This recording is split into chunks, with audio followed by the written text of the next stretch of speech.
નમસ્તે. હવે મને છે ને કેટલાય વખતથી આ બે ખભાની પાછળ મને દુખે છે.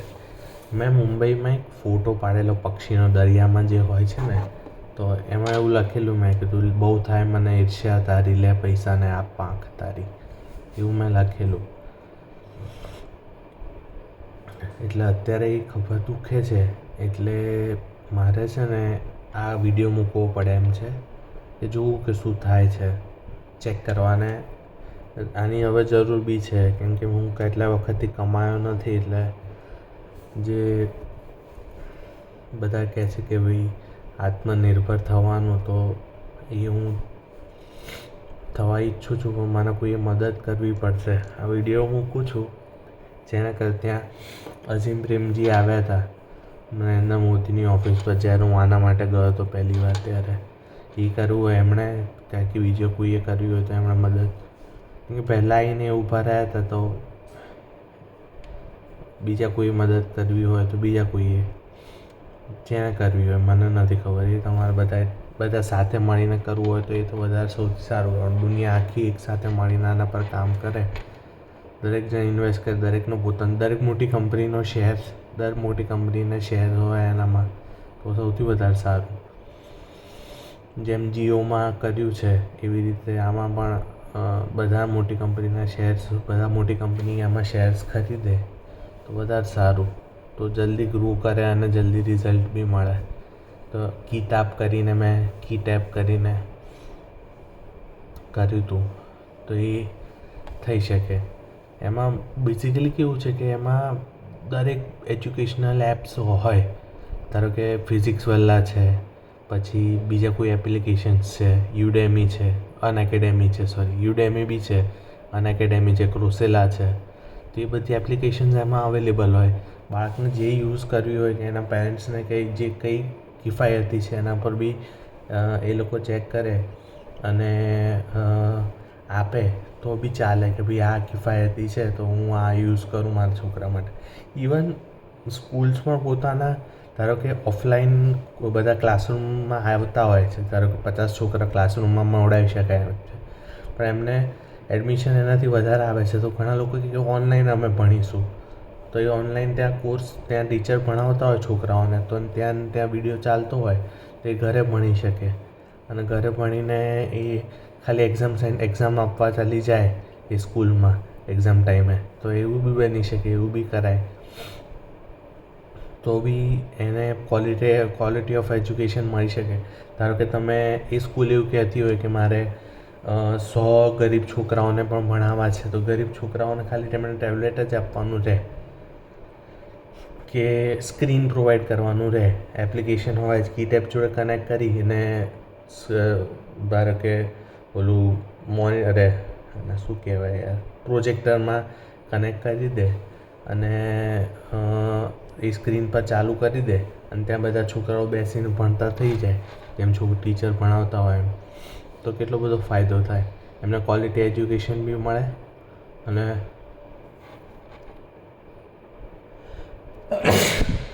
બહુ ખર્ચો બી એ છોકરાઓને ના થાય, ફ્રીમાં એજ્યુકેશન મળે. સ્કૂલ બી ઇનિશિયેટિવ લઈ શકે. આવો કોઈ બી મોટી સ્કૂલ છે, ઇવન ધીરુભાઈ અંબાણી સ્કૂલ જે છે એ પણ લઈ શકે, જે મારા ખ્યાલથી આપણા દેશની સૌથી મોંઘી સ્કૂલ છે કદાચ. એનાથી મોંઘી હશે પણ મને નથી ખબર. એ બધી શું કહેવાય, રેઝિડેન્શિયલ હશે બધી, ત્યાં રહીને ભણવાનું, એવી બોર્ડિંગ સ્કૂલ. તો એ લોકો બી કરી શકે છે. તો આવી રીતે કરી શકાય. પછી છોકરાઓને રીલ્સ જોવી હોય, રીલ્સ જોવાનો એમને શોખ હોય, તો એને કંટ્રોલ કરી શકાય કે ભાઈ ફર્સ્ટ સ્ટાન્ડર્ડમાં છે તો ફર્સ્ટ સ્ટાન્ડર્ડની રીલ બતાવો. પછી ધારો કે એજ્યુકેશન સાથે સ્પોર્ટ્સમાં છે તો સ્પોર્ટ્સની બતાવો. ક્રિકેટ ને ટેનિસ, ફોરહેન્ડ આવો હોય, બેકહેન્ડ આવો હોય, સર્વિસીસ આ ટાઈપની હોય, પછી કવર ડ્રાઈવ આવો હોય, ઇન સ્વિંગ આવો હોય, આઉટ સ્વિંગ આવો હોય, સ્પિન આવી રીતે કરાય, લેગ સ્પિન, ઓફ સ્પિન, તો એવી રીતે બતાવે. પછી કંઈ ડાન્સ કરવું છે, કે ભરતનાટ્યમ આવો હોય, કુચીપુડી આવો હોય, હિપહોપ આવો હોય, એવી રીલ્સ જ બતાવે. એને એ પેરેન્ટલ કંટ્રોલ હોય અને એ સિલેક્ટ કરીને આપે કે મારો છોકરો આ જ ટાઈપની એટલે અનડિસન્ટ જે રીલ્સ આવ્યા કરે છે ને છોકરાઓ એનાથી ઇમેજિનેટિવ થયા કરે છે અને વિચિત્ર ઘટનાઓ થાય છે, એ ના થાય. એટલે એમને શું ફીડ કરીએ છીએ, આપણે બાળકને નાનપણથી ધ્યાન રાખીએ છીએ કે શું એ ખાય છે એનું આપણે ધ્યાન રાખીએ, પણ આપણે ડિજિટલી શું ફીડ કરીએ છીએ ને એ આપણને નથી ધ્યાન રાખતા. આપણે ખાલી ફિઝિકલ જ રાખીએ છીએ, મેન્ટલ શું ફીડ કરીએ છીએ એને એમને નથી ખબર રહેતી આપણને. કેમ કે મેન્ટલી શું ફીડ કરીએ છીએ એટલે તમારો બિહેવિયર બી ત્યાં ખબર પડે છે. પહેલાંના જમાનામાં બિહેવિયર હોતા હતા કે મમ્મી પપ્પાના ઘરમાં લોકોનો જે સ્વભાવ હોય એવો છોકરાનો રહે, પણ હવે મેન્ટલ ફીડ મોબાઈલથી પણ થાય છે કે આપણે જે બધું ફીડ કરીએ છીએ મોબાઈલથી એ પણ એમને કંટ્રોલ કરે છે અને એમનો બિહેવિયર પેટર્ન બદલાયા કરે છે અને બિહેવિયર બદલાયા કરે છે. તો આપણે એ બી કંટ્રોલ કરી શકીએ.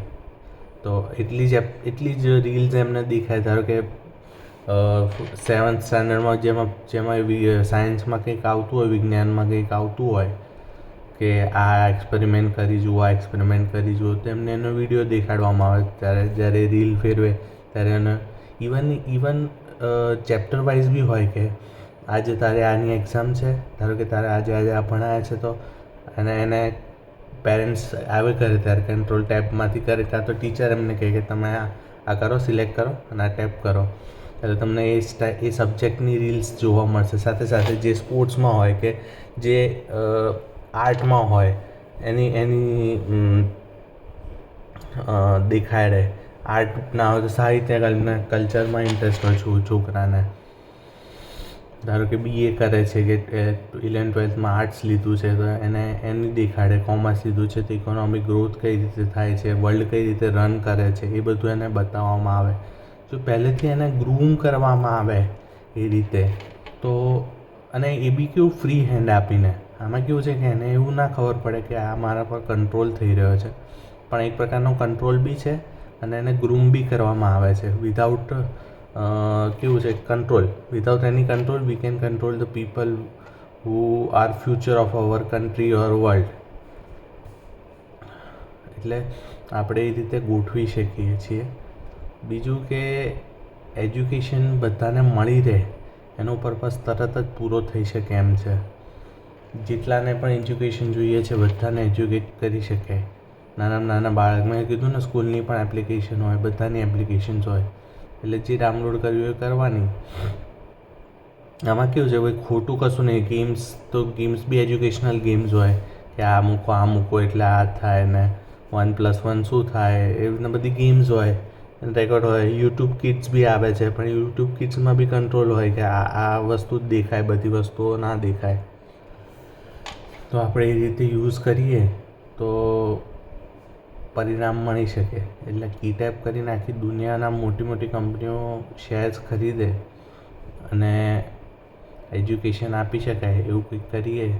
હું તો મને જાણ છે એટલું તો હું લખીને મૂકું જ છું કે વિડીયો બનાવીને મૂકું જ છું. પણ બાકીનું આ એજ્યુકેશન દ્વારા મેં જુઓ જ્ઞાનથી બ્રાહ્મણ એ કર્યું, પરાક્રમથી ક્ષત્રિય તો એ કર્યું, કળાથી શુદ્ધ તો મેં એ કર્યું, અને ચોથું શું રહ્યું, વેપારથી વૈશ્ય એ બાકી છે. તો આ એક વસ્તુ કરીને કરી શકું છું. તો મને જો કોઈ હેલ્પ કરવા માંગતું હોય તો કરજો પ્લીઝ. આ વસ્તુ થઈ શકે એમ છે. મને ખબર છે કે તમે અત્યારે બધું પેજ ફસાયેલા છે જ્યારે રિસોલ્વ થાય ત્યારે, પણ જુઓ એ તમે જ્યારે ઠીક લાગે ત્યારે, પણ આ વસ્તુ કરવા જેવી છે તો કરીએ. ઓકે, ઠીક છે. નમસ્તે.